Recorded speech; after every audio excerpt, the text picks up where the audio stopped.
Guys, welcome back to my channel. তো তোমরা সবাই কেমন আছো? আশা করছি সবাই খুব ভালো আছো। তো দেখতে দেখতে পুজো তো প্রায় কাছাকাছি চলে এলো। আর দেখো আমাদের বাগানের ফুলগুলো দেখো কত সুন্দর ফুটেছে।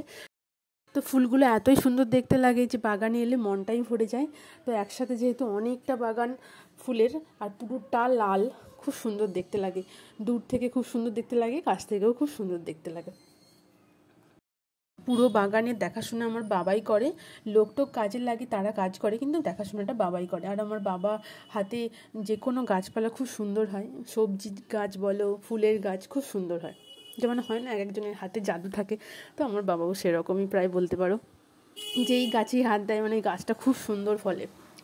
তা সে যেটাই হোক না কেন, ফুল গাছ বলো, সবজি যাই বলো। তো আমরা বিকেলবেলাতে গিয়েছিলাম বাগানে ঘুরতে। তোমাদের সাথে এই বাগানের ভিডিও আগেও শেয়ার করেছি, তখন গাছগুলো অনেক ছোট ছোট ছিল।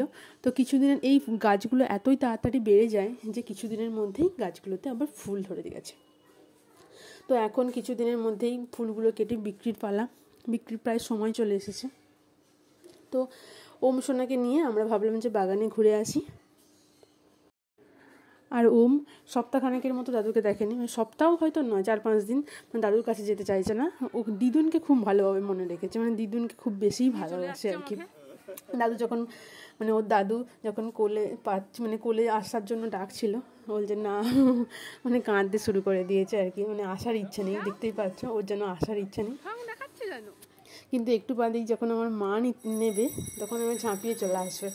আমার দিদুনকে একটু বেশি ভালোবাসে আর কি আমার ওটা। আর সেদিনকে প্রচণ্ড পরিমাণে গরম ছিল, আর আমরা ঘেমেও যাচ্ছিলাম। আর বাগানের চারপাশটা খুবই খোলামেলা, কিন্তু তবুও যদি না হাওয়া দেয় কিরকম একটা গুমোট টাইপের পরিবেশটা তৈরি হয়। দেখো দেখতে দেখতে আমার মা চলে এসেছে। আর দেখো ওর মুখের হাসিটা একবার দেখো, দিদুনকে দেখে মুখের হাসি বেড়ে গেল, কোলে উঠে পড়েছে দিদুনের। আর সেদিনটা এতই গরম ছিল যে ওকে স্লিভলেস জামা পরিয়েছিলাম, তাতেও যেন ঘেমে যাচ্ছিল। তো দেখো আমাদের বাগানের ঘরের ভেতরে গিয়ে মা ওকে বসিয়ে দিয়েছে ভেতরে, আর ও বিছানায় বসে আছে। ওপরে পাখা চলছে, তবুও এত গরম যে ঘেমে যাচ্ছিল। তো ঘেমে যাওয়ার জন্য মা ওর জামা খুলে দিয়েছিল, আর ফুলের বাগানে নিয়ে গিয়েছিল ওর গাছ ধরে একটু টানাটানি করছে। ফুলগুলো এতই সুন্দর দেখতে, মানে হয় না যেমন কালারগুলো বাচ্চাদের চোখে লাগে সেরকম আর কি কালারগুলো। তারপর ফুলটা ধরে টানছিল, আমি বললাম না দিও না, ফুলের মধ্যে যদি পোকা টোকা থাকে যেমন হয় আর কি। তো সেই জন্য মা ওকে সরিয়ে দিল। মা দেখাচ্ছিল যে দেখ দেখ দেখ ওদিকে দেখ।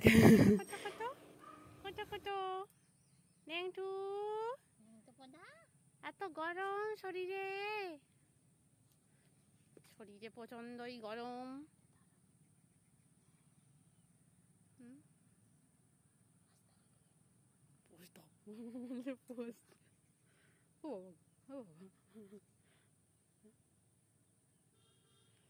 তো বাগানের চারপাশে প্রচণ্ড পরিমাণে গাছপালা থাকে, গাছপালা আছে, কিন্তু যদি হাওয়া টাওয়া না দেয়, বাতাস যদি না দেয়, তাহলে যেন কীরকম গুমোট লাগে, যেন মনে হয় ভেতরে বসে থাকি, পাখার তলায় বসে থাকি, বাইরে বেরোতে ইচ্ছে করে না।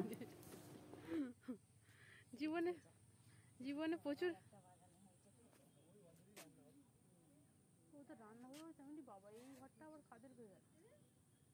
চারিদিকে প্রাকৃতিক পরিবেশ যদি ভালো হয় তাহলে সেখান থেকে আসতেই ইচ্ছে করে না, যতই গুমোট ওয়েদার হোক বা যাই হোক না কেন। তো সেই দিনটাও সেরকমই ছিল, প্রাকৃতিক পরিবেশটা খুবই সুন্দর, চারিদিকে ফুল। তো বাড়ি আসতে ইচ্ছে করছিল না, কিন্তু কী করা যাবে, সন্ধ্যেবেলা আমরা বাড়ি চলে এসেছিলাম। আর এসে ওমের জন্য বানিয়েছিলাম ওটসের খিচুড়ি। তো দেখো সেই রেসিপি আমি আজকে তোমাদের সাথে শেয়ার করব। তো এখানে আমি 3 ধরনের সবজি নিয়েছি, কুমড়ো নিয়েছি, পেঁপে নিয়েছি, আর নিয়েছি গাজর। আর এখানে 2 রকমের ডাল নিয়েছি, মুগ আর মুসুর, আর অল্প একটু ওটস।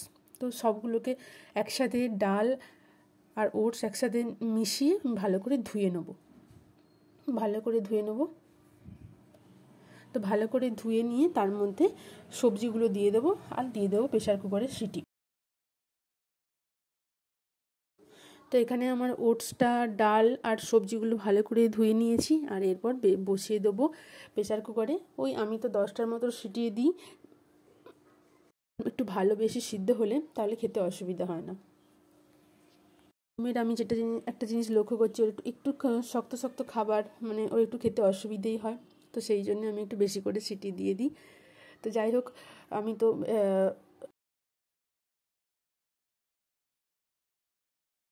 প্রতিদিন আমি ওটসটাকে এমনিই দিই, মানে গুড়ের সাথে মিশিয়ে। তো আজকে ভাবলাম একটু ডাল আর সবজি ওর সাথে অ্যাড করে দেওয়া যাক, কারণ প্রতিদিন একই জিনিস খেতে খেতে বাচ্চাদেরও বিরক্ত লাগে।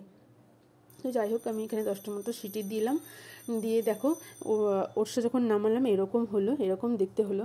তো আমি একটু মিষ্টির জন্য 1/2 চামচের মতো জ্যাগারি পাউডার মিশিয়ে দিয়েছিলাম, যাতে একটু ভালোভাবে খায়, ওর একটু মিষ্টিটা একটু পছন্দ। তো দেখো এখানে তৈরি হয়ে গেছে আর আমি ওকে খাওয়াচ্ছি। প্রথমটা একটু ভালোভাবেই খেয়ে নেয়, তা শেষের দিকটা যেমন হয় বাচ্চারা মানে খেতে চায় না, শেষের দিকটা যেন খেতে চায় না, গন্ডগোল করে, কান্নাকাটি করে, তারপর আস্তে আস্তে আবার একটু বকর বকর করে কবিতা বলে অনেক রকম গান টান শুনিয়ে ওকে খাওয়াতে হয়। তো যাই হোক, আজকের ভিডিওটা এই পর্যন্তই। তো তোমরা ওটসের এই খিচুড়ি রেসিপিটা বাচ্চাদেরকে দিয়ে ট্রাই করতে পারো, দেখবে পছন্দ লাগবে। একঘিয়ে যে সব খাবারগুলো খেয়ে খেয়ে ওদের মুখটা যেন একটু কীরকম হয়ে যায় আর কি, যেটা আমার ওমের হয়। তো তোমরা অবশ্যই ট্রাই করতে পারো, দেখবে বাচ্চারা হয়তো পছন্দ করতেও পারে। তো আজকের ভিডিওটা এই অবধি, এখান পর্যন্তই। দেখো কাঁদছি। ভিডিওটা ভালো লাগলে অবশ্যই লাইক, কমেন্ট আর শেয়ার করে দিও। আর যদি পারো অবশ্যই আমার চ্যানেলটাকে সাবস্ক্রাইব করে পাশে থেকো। দেখা হচ্ছে নেক্সট ভিডিওতে, ততক্ষণের জন্য টাটা, সবাই খুব ভালো থেকো। আর দেখো ওটস খেয়ে প্রথমটা কাঁদছিল, তারপরে শুইয়ে দিতে বোতলের চিকটাকে ছিঁড়েছে, নিজে নিজেই ছিঁড়ে ওরকম চিকটাকে নিয়ে এদিক ওদিক করছে। টাটা, দেখা হচ্ছে পরের ভিডিওতে, সঙ্গে থেকো।